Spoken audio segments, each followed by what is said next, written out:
கண்ணா good morning. நான் உங்கள் maths teacher பேசுகிறேன். கண்ணா நடத்துகிறது புரியுதா? இதில் ஏதாச்சும் சந்தேகம் இருக்கா தங்கம்? ஒன்றுமே இல்லை. மேக்ஸு நான் சொல்லியிருக்கேன் ஆல்ரெடி. இஷ்டப்பட்டு படிங்க, ஒன்றுமே கிடையாது. ஓகேவா தங்கம்? இன்றைக்கி நம்ம 12th தான் பார்க்க வரோம். 12th செகண்ட் சாப்டர் காம்ப்ளெக்ஸ் நம்பரில் எக்ஸாம்பிள் 216 தான் பார்க்க போகிறோம். தங்கம் நான் சொல்கிற மாதிரி தான். அப்போ ஏதாச்சும் டவுட்டோடு நம்ம பார்க்கக்கூடாது. கான்செப்ட் ஓரியண்டடாக படிக்கணும். மனப்பாடமே பண்ணக்கூடாது.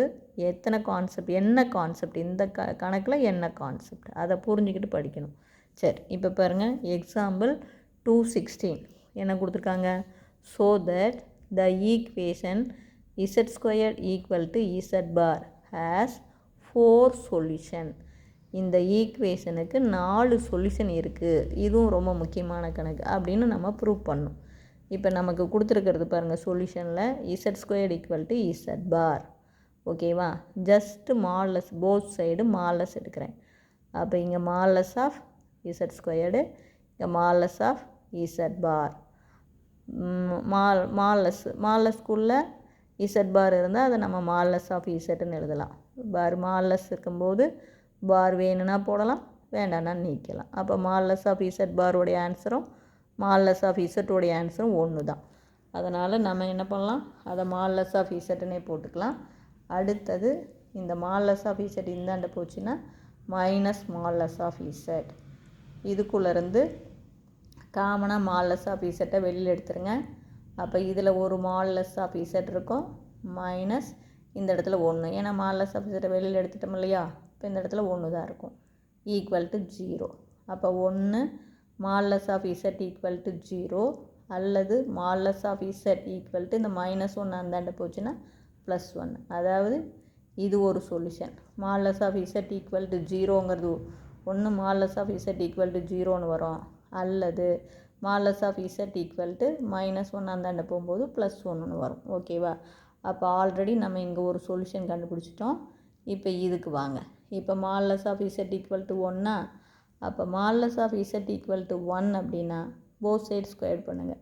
மால்லஸ் ஆஃப் z² = 1². மால்லஸ் ஆஃப் z² உடைய ஃபார்முலா தெரியும், z இன்ட்டு z பார். 1 ஸ்கொயர் பண்ணால் 1.